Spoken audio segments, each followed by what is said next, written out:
I wanted to ask you because I know so many people have different thoughts. And of course, when you're dealing with sleep issues, this comes up coffee, caffeine, that thing in the morning you go to right away. What are your thoughts on that, especially if you're having sleep issues? Yeah, so I'm a coffee fan myself, and I do have a cup every morning. Mhm. And when I'm working with clients, they often like coffee too, and so I don't try to deprive them of their morning coffee. But I think we need to be mindful about our timing of the caffeine because caffeine has a quarter life of 10 to 12 hours. So presumably, if you're having a coffee in the afternoon around 2 o'clock, it could still be in your system partially by the time you go to bed. And we all have different speeds of caffeine clearance. It's a genetic thing that we could find out if we had a genetic test. But I kind of go on under the assumption, let's assume that most of us are slow processors of caffeine. And so what I recommend for most people is to kind of have a caffeine curfew, if you will. Mhm. And that usually looks to be about 12 o'clock, 1 o'clock PM for most people, to have the caffeine clear out of their system. There is actually an interesting app that I found last year it's simply called Caffeine. Just and the little icon is a little coffee cup. And it's kind of neat because what you can do is you can input your caffeine consumption during the day. And that could be, coffee, energy drinks, whatever.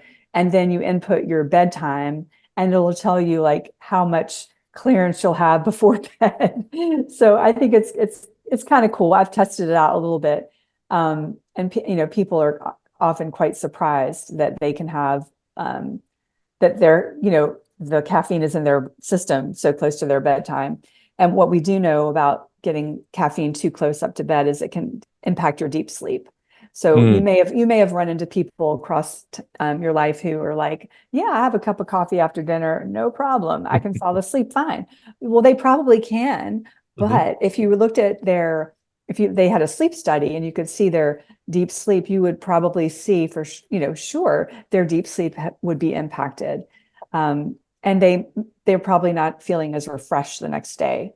So it's just, we don't want to deprive ourselves of some of those things that we love, but we just have to kind of, have some guardrails in place for ourselves.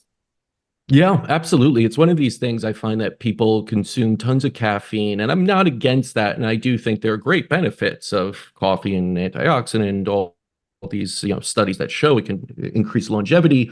Uh, it's true, but it's how you use it. If you use it like you said, if it's not a crutch where you're so tired in the morning that you have to run, first thing and drink like a Right. whole big cup of coffee to just wake up, not get your Mhm. natural rhythms going a little bit, and then you're having it throughout the day till almost the night, and then you're going to the sleeping pill to counteract. That's Yes. not good coffee consumption, Yeah, right? that's a vicious cycle. And then yeah, when you add a lot of people like that add alcohol into the mix, right? Because Yes. they're jacked up on caffeine Yeah. at night, and then they're like, Iterate. oh, I'm going to take some wine or a cocktail to sedate me, and then the whole process continues, and it's just Yeah.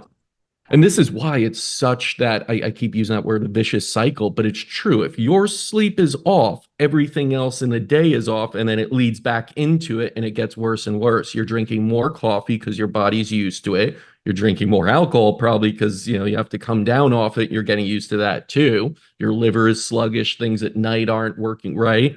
You'll probably have very, very poor sleep, which will lead to incredibly poor health over time.